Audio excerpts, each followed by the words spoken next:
Welcome to the Tiger's Den, and I am Toothless Tiger. I'm going to start by just acknowledging everyone that's here before we get into me bringing on my guest. I have a very important guest that's coming in, and she's going to talk to us about a crisis that's going on in the hoods all across America.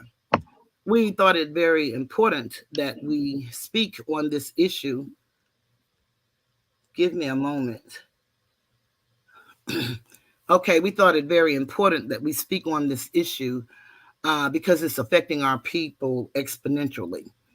Uh, I tell you all the time about the silent weapons for quiet wars. And a lot of us don't really understand what that means. Basically, that's systems inside of systems that they have that they use against us, and they meaning the system. It's no one particular individual. I don't believe in racism. I believe in what is, and that is hegemony. And what hegemony is one group dominating over another. They give us racism so that we can stay divided.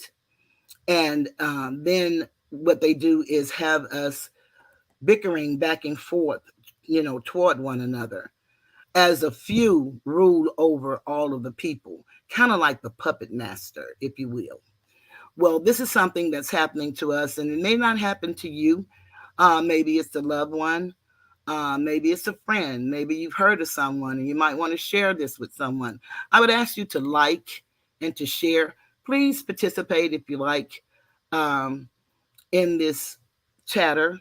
Um, if you have a question, there are certain questions that she cannot and will not answer because of the traditions that she lived by. And so I've limited my questions that I'm going to ask, but I'm going to allow her an opportunity to share with us what this is all about. I do have a couple of questions I'm going to ask her so that we can share it with you guys, and hopefully it will help you. I'm going to do my salutes now. I'm going to ask, I'm doing a challenge, if you will, $5 challenge. And I'm doing that for the sake of doing a challenge. And this information is so very important. And I think we all need to hear it. If you will, the $5 challenge, if you can, hit the Cash App. If you can't, don't worry about it. You being here, hitting the like button and sharing is more important to me than anything. And so I want to welcome Random. I'm so happy to see you. I am. Uh, as I salute my members, I'm going to salute everyone. Oh, Cookie, I love you. You're so sweet. LA Smiles, salute. Maria S3, salute. Lazy Bone, salute. Wilma Flagstaff, what would I do without you? Salute. Cookie's World, Tarot, what would I do without you? Salute. You have really helped me stay centered, and I appreciate you. And if anybody get an opportunity, please go. If you haven't already gone and subbed up to Cookie's World, please do that. Um, T, salute, welcome. I'm glad you're here. Jamal, salute. So glad you're here. Monique, glad you're here. Salute. Maria, I know I probably called you before, but Maria, glad you're here. Betty Pippany, glad you're here. Sci-fi, glad you're here. You guys, I'm so glad you're here. Trinity T, always glad to see you. Always. Brian Black, glad you're here. Rachel, glad you're here. And I don't want to keep my guests waiting too long, but like I said, I had to limit my questions because of what she does. And so I'm just trying to pass a moment or two by doing my little ad-libbing so that we can get the show on the road. So let's get started. Her name, Dewan B. She's 62 years old and a recovering addict. And she calls herself an addict in recovery. She has 20 years clean, and she's trying to fight for other addicts and alcoholics to stay alive. The fight she's trying to fight today is the war on fentanyl. They have a saying in recovery, and that saying is some must die so that others can live. And what they mean by that is that everybody is not going to do it, but you offer them an opportunity and then you move on. And so she's here to share with us how you can help anyone that may be suffering from a drug addiction or an alcoholism addiction.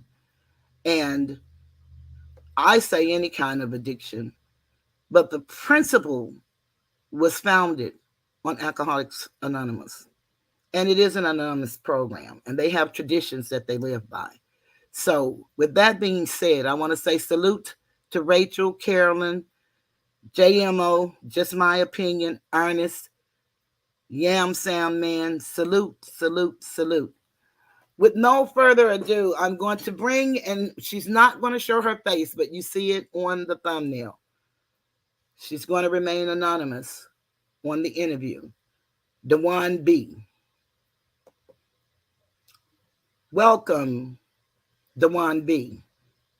Thank you, Cheryl. Thank you, thank you, thank you, and thank you for having me on your platform um, to raise awareness that people out here are dying, and they're dying very fast right now.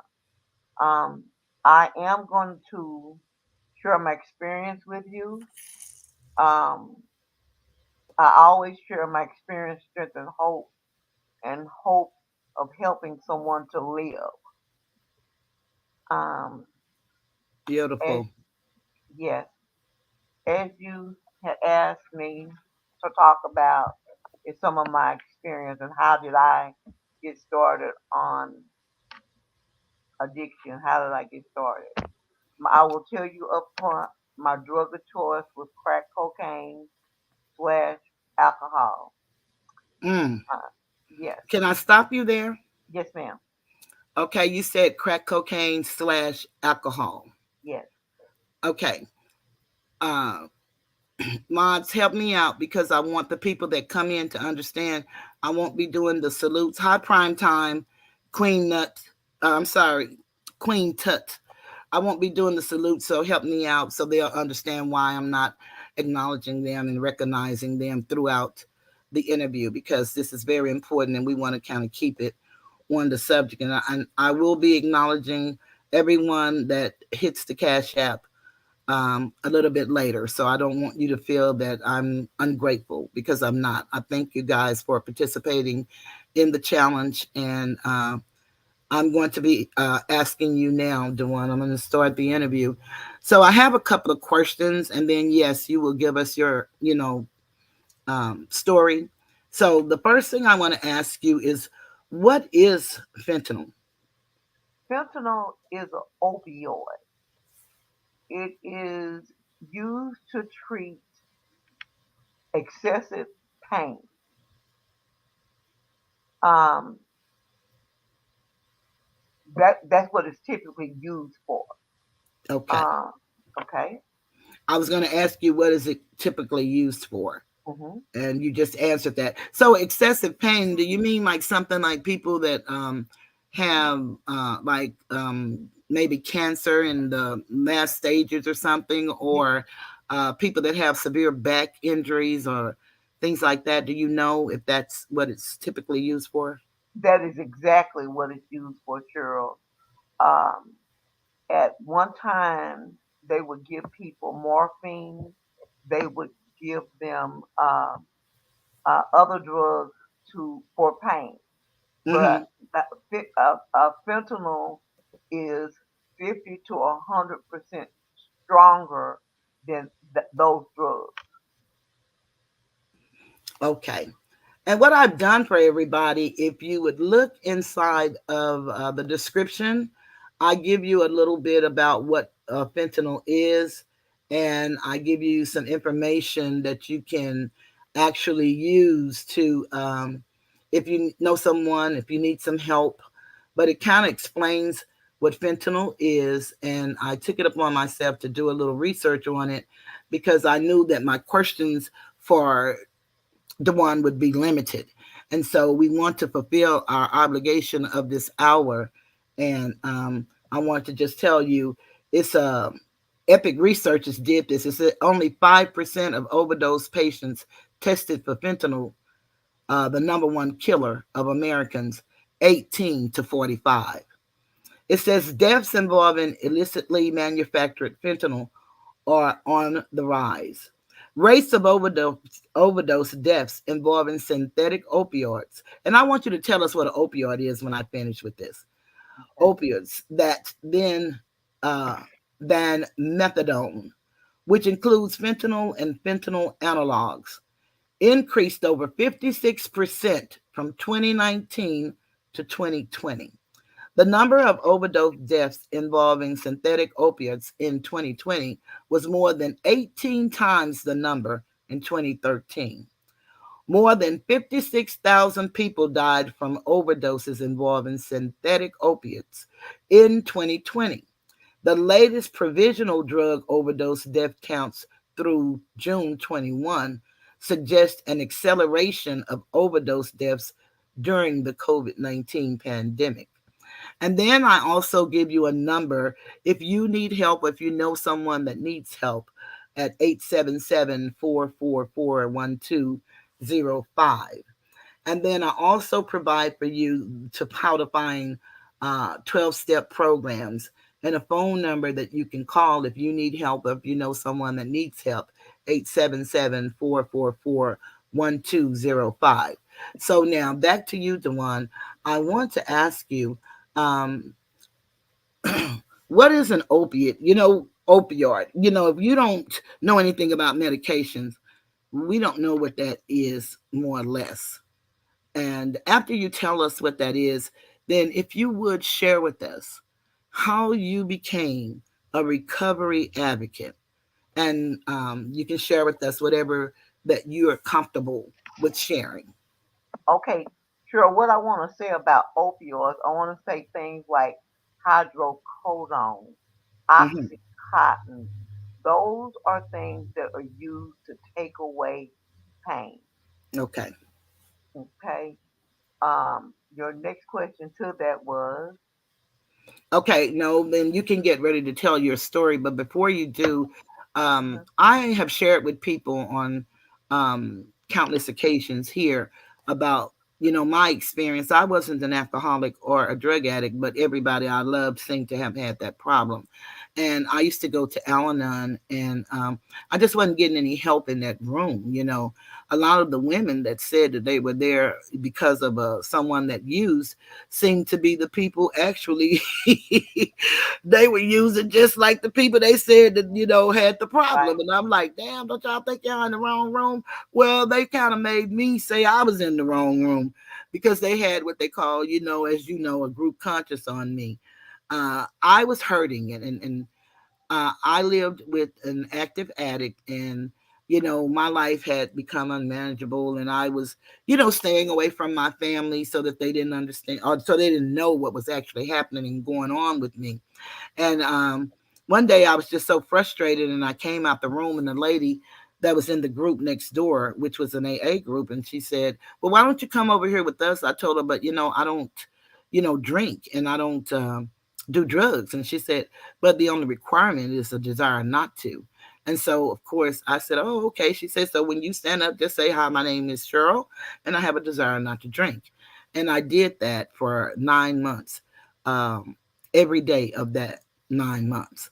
And it really changed my life because I actually worked the 12 steps, and it was really beautiful for me.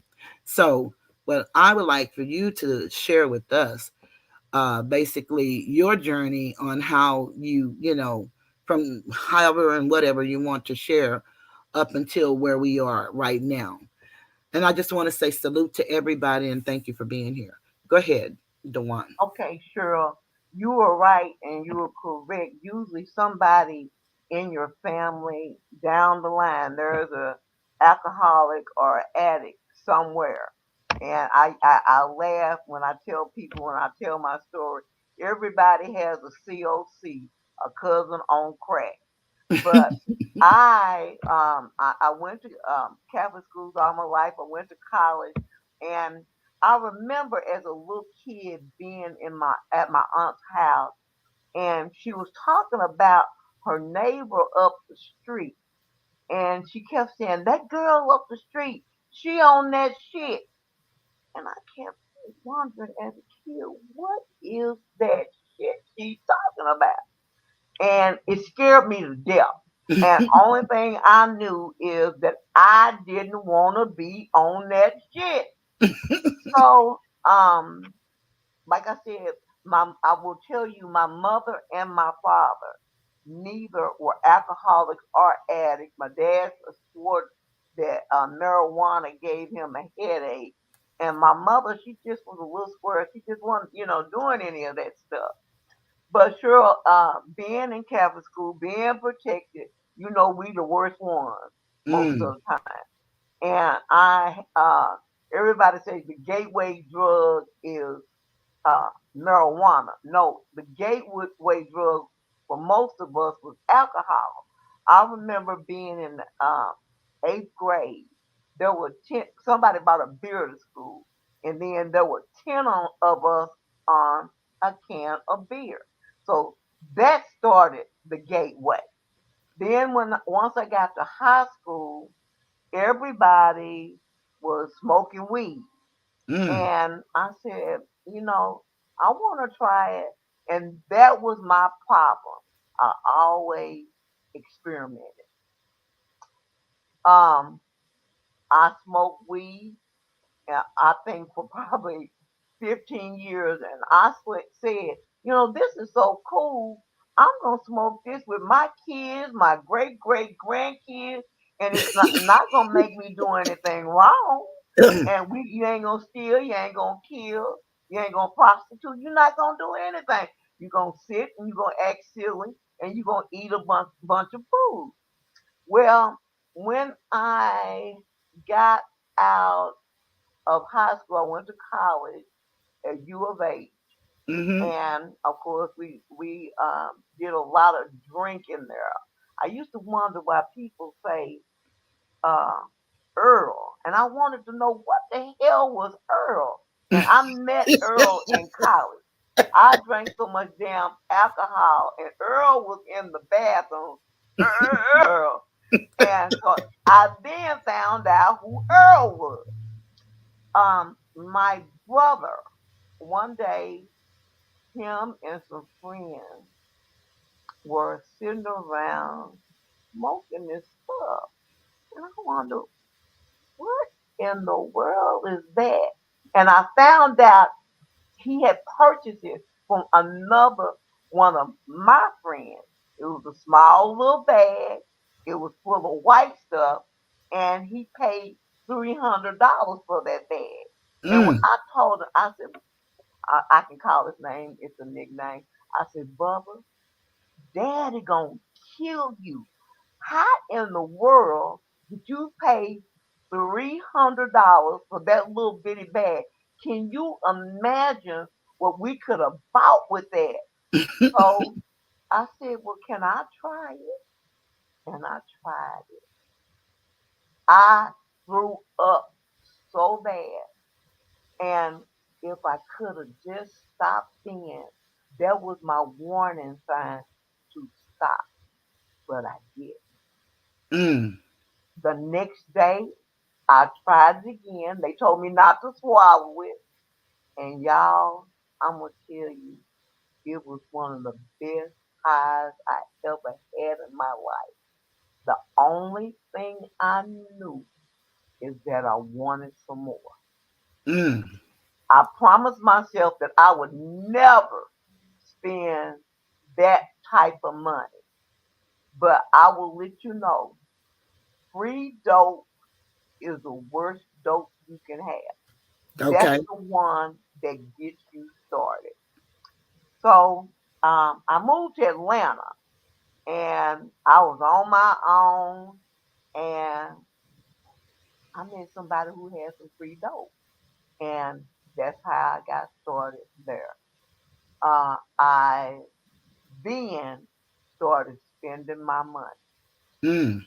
Uh, I went ahead and spent that $300, and that 300 turned to 3,000, and on and on and on. I don't know if your audience will remember. Um, there was a basketball player by the name of Lynn Bias Mm. who overdosed on cocaine. He was like I said, a professional basketball player. I was 24, and he wasn't uh, too much older than I was. He overdosed because the cocaine was too pure, Mm. and I kept saying, "I'll never be like that." Then we had Richard Pryor. Richard Pryor was the comedian of the day, one of the Mm-hmm. richest men. And we saw how his life was falling apart. And Mm-hmm. we all start off saying, I'll never be like that. Sure, one time I saw something, one of the most disgusting things that I saw during my drug addiction was a person crawling on the floor trying to catch the cocaine that popped out the pipe. And Mm. I told this man, sir, please get off the floor. I got plenty of dope. You can have this here. And he continued to crawl on the floor. And I Mm. said, I'll never do that. Well, Cheryl, I kept on smoking and smoking until I started getting real, real sick. And that's when I decided it was time for me to quit. I came back to Dallas in 1984. And in 84, we had Dallas had started selling crack cocaine. It was not pure cocaine that we processed and put it, put it on the pipes ourselves. And I said, well, I'm gonna try that. And but at that time, they were putting crack in your marijuana. They called it Fremont. And I Mm. said, okay, well, I don't have to worry about cooking it no more, and I can just run up to somebody's house and buy some, run out, and it was already ready for me. So after a while, I was saying, this is nothing like the pipe. So I decided to go back to the pipe. Um, that lasted for, I'm gonna say about 5 or 6 years that I was running and doing that. Then I Let me ask ended. you a question Yes, right there. ma'am. Were you working on a public job, or how were you supporting yourself to be able to afford the drugs that you were using? Okay, I was working on a job. I worked for. The reason how I got to Atlanta, I was one of 18 black women who went to Atlanta to open up the company U.S. Sprint, which is now the company Sprint. So that's how I supported my habit. But I'm gonna tell you, usually when I was doing drugs, the jobs didn't last very long. Okay. So you have to do whatever you do to support your drug habit. Mm-hmm. Number one, I said I would never steal. I would never sell my body. Mm-hmm. I always, when I was sober enough, I loved jewelry, so I always would buy a lot of nice jewelry. And when I would relapse, I would lose everything. And especially the nice jewelry. Back then, that brought in a lot of money. Mm-hmm. I will tell you, in my addiction, I got pregnant. I had a 1 ounce, no, I'm sorry, 1 pound, 10-ounce little girl. Mm. One The not pound? 1 pound, 10 ounces. And Cheryl, the night before I had her, I used. But I just have to tell you, grace and mercy was on my side a lot of time because she did not test positive for cocaine. The doctor Mm. told me she had a 10 ounce, I'm sorry, 10% chance of living, and that she also had swollen ventricles from being so premature that she was probably ventricles are in your brain, and if they're swelling, it means that they're bleeding. And they told me that she probably was going to be retarded. Mm. And I can tell you now, and this is part of my story, is that 1 pound, 10 ounce girl who had a 10% chance of living and who's going to be retarded now works for the Dallas Police Department, and she talks a whole lot of shit. So God was on my side. And I have promised God, if you just let her live, I will stop. Well, Cheryl, that lasted long enough until she got out of the hospital and she came home. And I had two great grandmothers, my mother and her dad's mother, who took care of her. So I could put her into a safe environment, Mm-hmm. and back off to the races I went. Mm. That I wasn't enough to keep you That away was from the not drug. enough to keep me. So again, I'll using drugs again. And sure, one thing I want to say in here that they tell you in the program of recovery, there are three things you can do: jails, institutions, or death. So I guess when my daughter was around 2, I had been out using. Everybody else could go home, but my mother would tell me, "You can't come home doing that shit. Mm-hmm. You are going to have to get yourself some help." And she put me out. And when she put me out, I went to treatment. Okay, first time being institutionalized. I went to treatment at that time for about probably 6 months. I got out.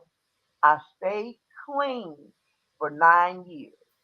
I Mm. did what the program required of me to do: go to meetings, get a sponsor, and um, take the steps in order to stay clean and sober. And Cheryl, I will tell you, this is a disease.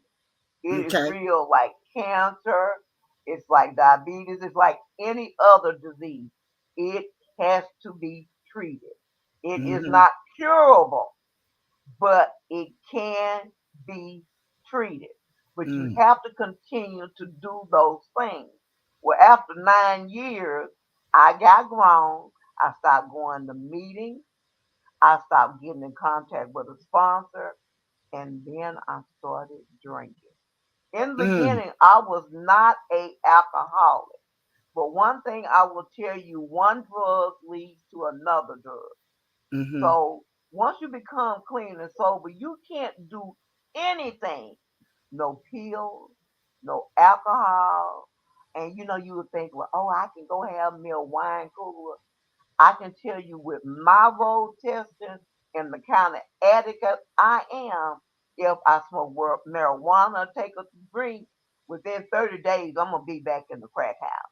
So Mm. nobody has to prove that to me anymore. So Cheryl, I kept using, I kept using. Then I started stealing. Mm. You started One- stealing? I started stealing.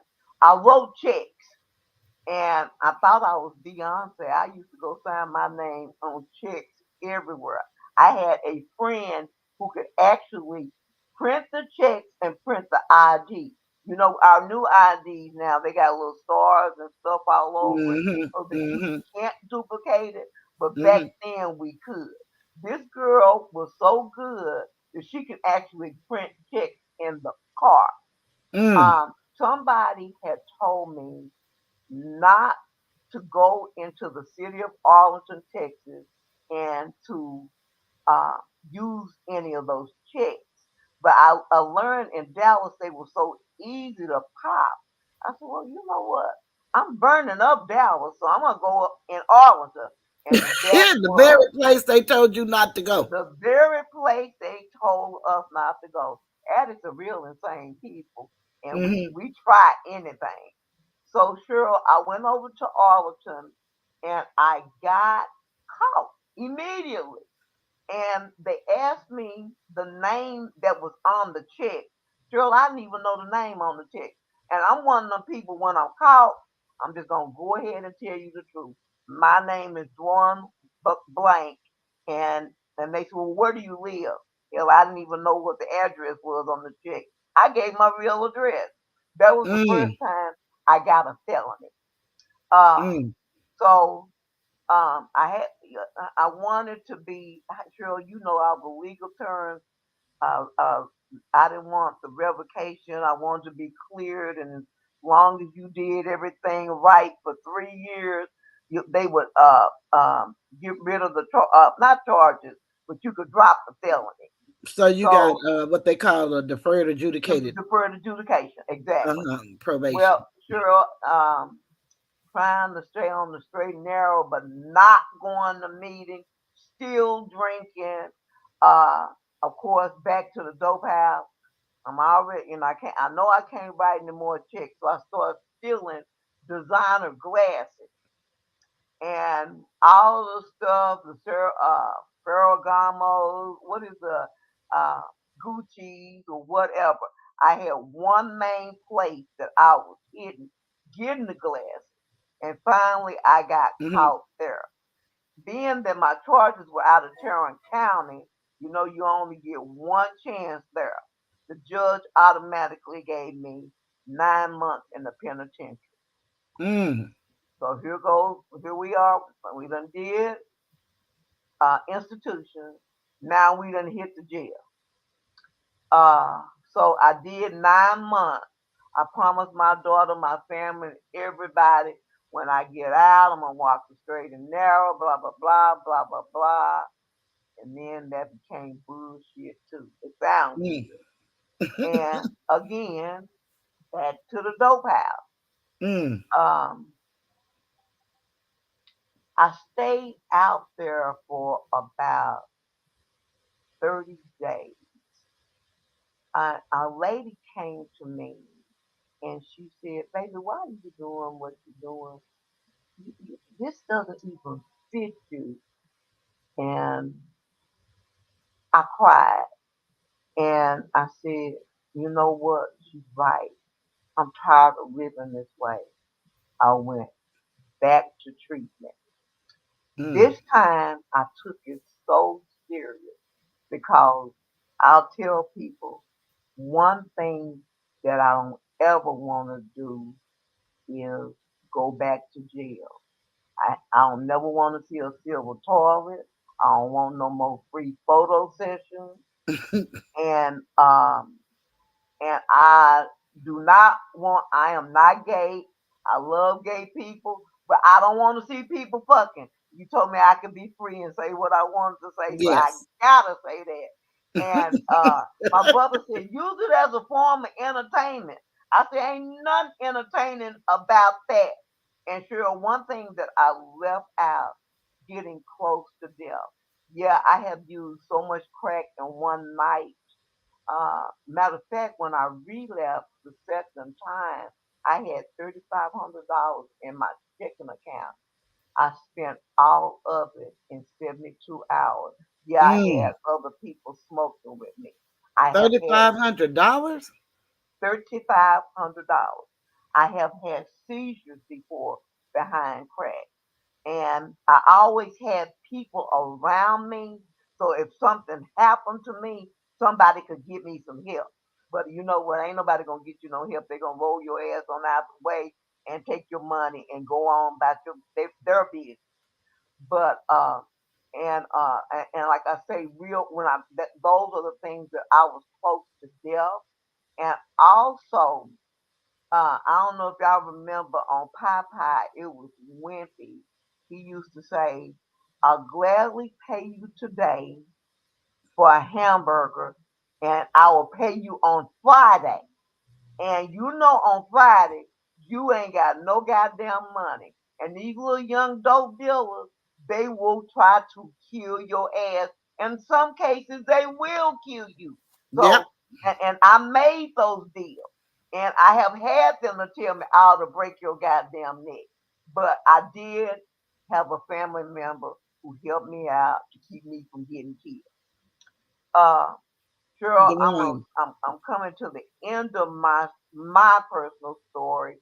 I did everything that they asked me to do. I took all of the suggestions. I got me a sponsor. I did 90 meetings in 90 days. I took intensive outpatients for 6 weeks. I did supportive outpatients for 6 weeks. I will tell you, I took all 12 steps of recovery.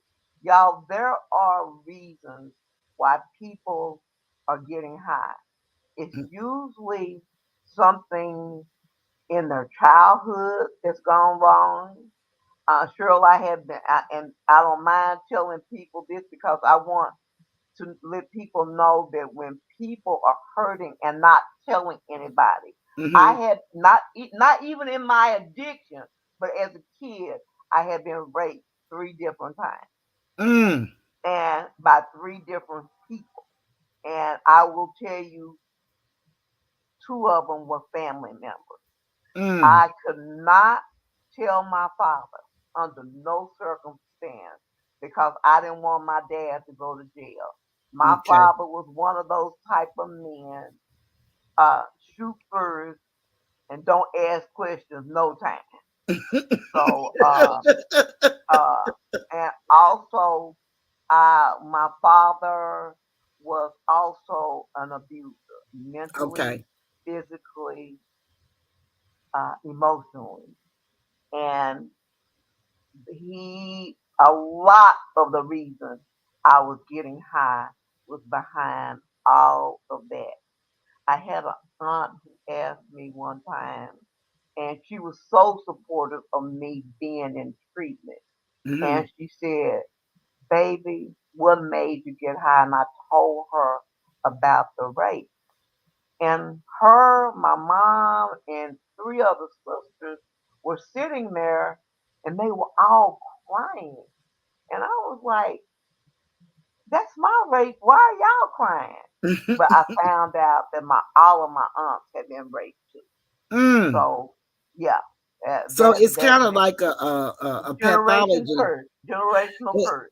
I call it a pathology. And if family don't talk and Right. don't be open and honest with each other, it continues.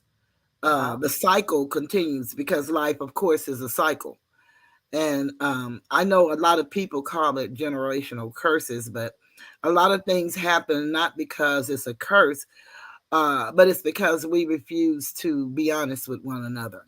And we talk honesty and integrity and love and care, but rarely do we show it to the people that's closest to us. We'll talk about it and share it with our friends and stuff, but rarely do we do it with each other.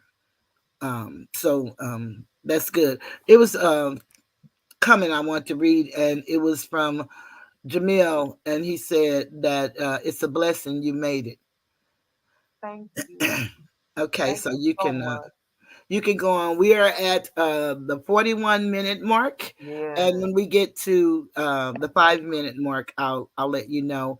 I want to thank everybody again and ask to make sure you hit the like button, and if you would participate in the $5 challenge, if you can give $5. You can give whatever you like. If you don't have it to give, don't worry about it. Just stay with us because this is really really needed. The one you're talking about now that you're through pretty much with your story, you're going to finish that. But I want you to just speak a little bit on the end as we get ready to close out about the crisis in Dallas. You can speak a little bit about that. But go ahead now. We were talking about your aunts, and so all of them had been raped. Yes. But Cheryl, if it's okay with you, I would like to start on the fentanyl crisis because it is so important right now. You Yes. know that I work in a treatment facility, and a lot of the people who are coming in right now, they don't even know that they're taking fentanyl because they're Okay. lacing all of the drugs with fentanyl right now because it is so potent. We had saw crack kind of fizzling out a little bit, but now that they're putting fentanyl on it, it's making a great comeback, but it's Mm, also killing a lot of people. Since you even mentioned it, in 2021, March 2021, up until now, fentanyl deaths are up 30%. mm. Um, what I wanted to say is um, the the public does not know. Now you know addicts and alcoholics and that are active, they're not watching TV That's and right. they're not knowing why people are falling dead like they're doing. At Mm-hmm. the treatment facility that I work at, when people come in, we ask them what is their drug history, and most of them are gonna say, "I start, alcohol, I smoke weed, then I start doing crack, or I do methamphetamine, Mm-hmm. or PCP," and that's all they say. But sure, when we're testing them now, it is showing them positive for fentanyl, and they're Mm. like, we let them know you're testing positive, and they're going, "What the hell? I never used that," and they don't have a clue what they have gotten a hold to. Back in my when I was smoking 20 years ago, they were cutting it with rat poison, but now Mm. they're cutting it with fentanyl. I will tell you that it only takes 2 millimeters, and that's the tip of a pen, to Mm. kill you with fentanyl. It also, they people don't know just by the handling of it. It can be absorbed through the skin. I don't know Mm. if the listeners were listening to CNN last night, last year, I'm sorry, when a police officer in San Diego, he was a rookie, and they had did a drug stop, and he was doing a search and he picked up a bag Mm-hmm. without his glove on and he collapsed. He almost died. And Yes. it was synthetic fentanyl. Mm. Um, I can tell you that synthetic uh, fentanyl is showing an annual increase of death of over 200%. Mm. The doctors are, they're just baffled how so many people are coming in now dying of overdose of fentanyl. Mm-hmm. Um, Me and you, Cheryl, we share experiences. It's when we talk about things. And right now, my concern are the people that are around me. I Okay. live in South Dallas, and there are a lot of people coming up dead with fentanyl overdoses. I wanted to go talk to the chief of police. Then I found out the whole nation is having this problem. Yes. And the chief of our governor, they're using this thing. Well, we'll start giving people more charges, or we'll put more police on the street. That is not helping at all. Um, it was one thing that I wanted to bring up uh, about it is that I lost two classmates in the last 6 months, both from fentanyl overdoses. Mm. Fentanyl attacks the respiratory system. It looks like people are getting emphysema at a high rate now and Mhm. COPD at a higher rate now. And then you're ingesting this drug and it's killing you a lot faster. I have had a friend in the last 8 weeks. He came up missing. His family did not know where he was, and Mm. they were worried about him because he does have COPD. He does have emphysema. Mhm. They did a missing person on him. I know they reported him at 11 o'clock a.m. At 1:15 p.m., the case was already closed because they don't care for Mhm. nothing. They don't, Mhm. they're not caring at all. So um, people ask, well, what do we do? What do we do? What do we do for the addict? Well, sure, like I said in the beginning of my story, we kept saying, oh, that's not going to happen to me. Well, they Mhm. don't know what is going to happen to them. What Mhm. happens if we give you a warning? We don't have the answer because if they're a smoker, they're going to keep smoking. Yeah. So If they shoot dope, they're gonna keep shooting. they're going to keep shooting. And Mhm. until they get sick and tired, they're not going to stop. But Mhm. unfortunately, death may be the final end, and Mhm. that and they're killing themselves right now. It's really sad because we had uh, a friend, a family member of a dear friend that they were in the South Dallas area, and the South Dallas area is known as, to most people, as the ghetto. That's right. Although it used to be one of the places where most prominent Asiatics live, doctors, lawyers, school teachers, pharmacists, just all around. And we had businesses flourishing in that part of town. And I live in the southern part of Oak Cliff, which is also considered the ghetto. I call it the heart of the ghetto, and I'm a ghetto girl. And I wear it proudly because ghetto is a name that they gave us, but we are the people that are resilient and overcomers. And so I don't wear it like most people uh, meant for it to be. I wear it for who I am and where I'm from. And we used to have what we call communities, and we were all together, and we, you know, played with each other, and the parents knew each other, and the children were disciplined by other people. But of course, long are gone those days.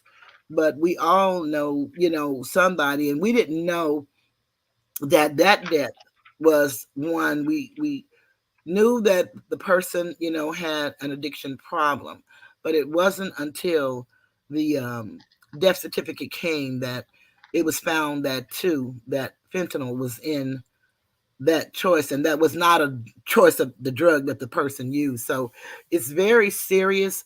You can go on YouTube, and they have, I think it's either St. Louis or Kansas City, but it talks about the crisis of fentanyl. And this is, you said, an opioid, but isn't it ironic that we don't have the government uh, screaming about it and giving us money, flooding our neighborhoods like it is in most of the states, Right. where the people that had the opiate crisis, and they were saying that, they have to fund them and help them. And most of those states were there were predominantly European individuals. And that's why I say it's hegemony and not discrimination. They give it discrimination because that's all we know. But when you look at it and just think about it and think about it with sound reasoning and logic, then you'll see that it is a plan. And we can't do anything about the plan other than to start planning ourselves and start helping ourselves and be more of a support to one another and don't allow them to divide and conquer us. We have to try to work as a people and understand that this is a human issue and we are all of the human race and we have to help each other. Okay, Dewan, we're within the time period where we're winding down. Is there anything else that you'd like to share with the public before we say goodnight? Because this has been a beautiful, beautiful show. And I commend you. I thank you. And I'd like to ask you, if you would, come back again.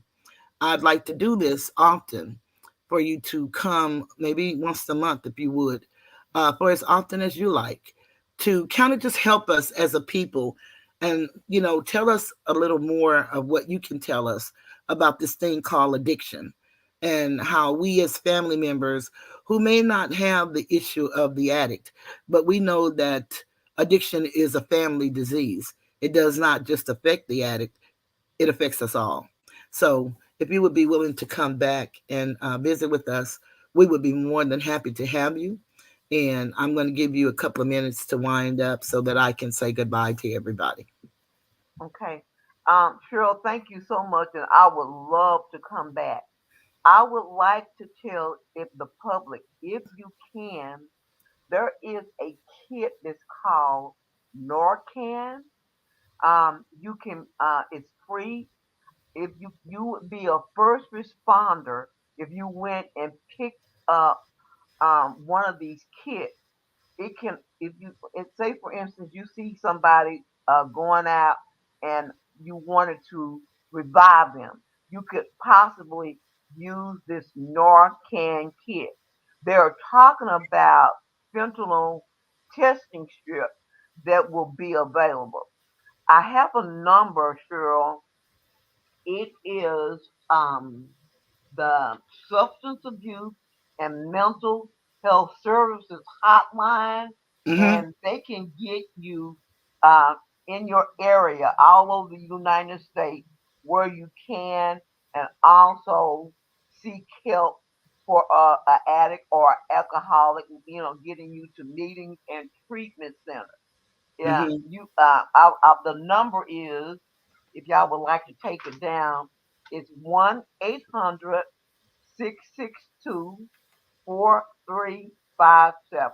Mm-hmm. The only thing that the public and in your family is to um, share what's happening and perhaps offer that person some support, and to let them know, I'm here for you, and suggest, because that's what we do as addicts and alcoholics.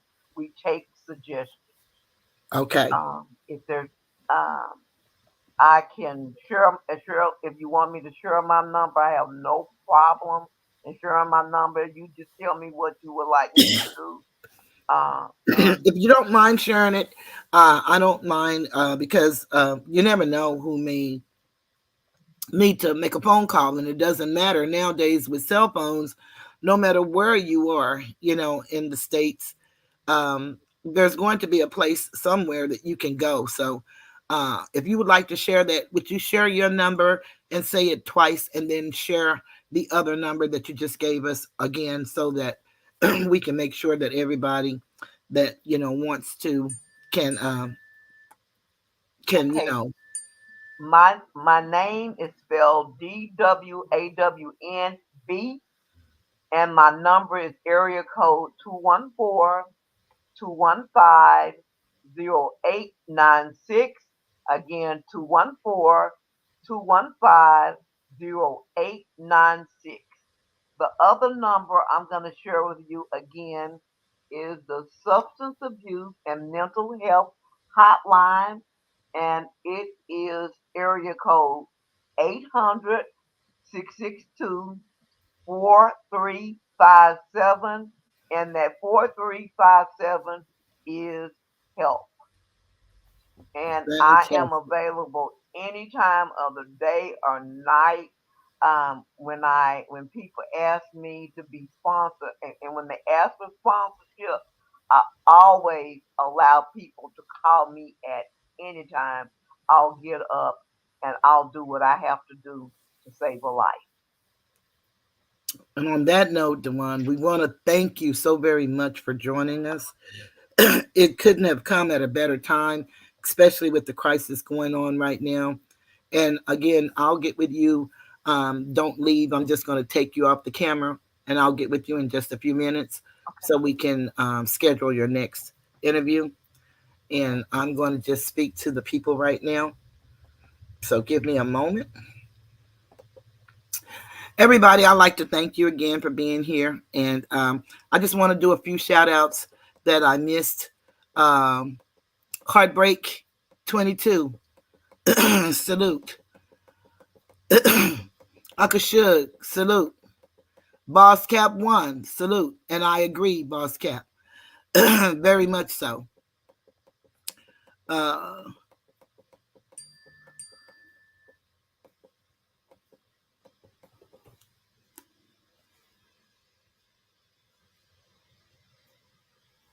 okay.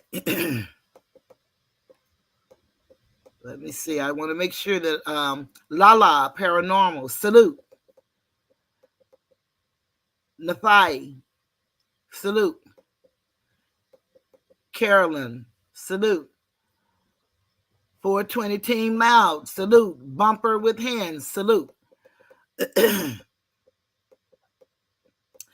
Regina M, salute. I'd like to thank everybody who participated in the challenge. And again, it's the $5 challenge. If you can participate, feel free to do so. If you can't, don't feel bad. If you know of anybody that may need this knowledge, please, would you share it? Share this video, like, and leave a comment. Now that we've participated in the chat, we would like for you to leave a comment so that it will help my videos get into the algorithm. More of us need to see this type of thing that's going on in our community. There are so many ways to use the platform, and I choose to use it this way. I got on here to help uplift fallen humanity, mainly our people, the Asiatic nation. And so I will continue to do so for as long as I am able. I will come every Tuesday and every Sunday and give you my journey and how I found out who I was, who you are as a people, and as a whole. And I ask you to just keep coming back. That's one of the sayings that I know that they say in recovery. Keep coming back. It works if you work it. It won't if you don't. So on that note, I'm going to bid everybody a good night and let you know that I am leaving the Tiger's Den.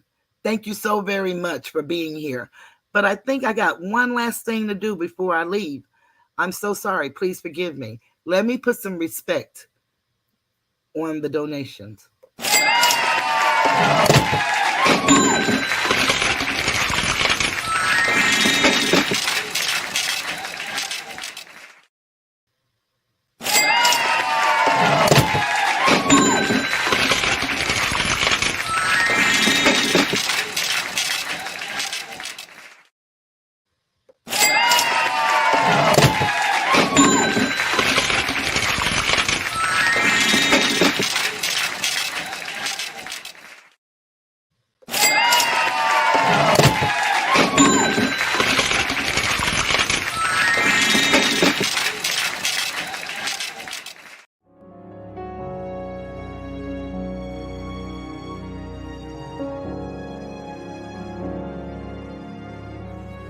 This video was made for education and entertainment purposes only. There's no malice or ill intent from the content creator.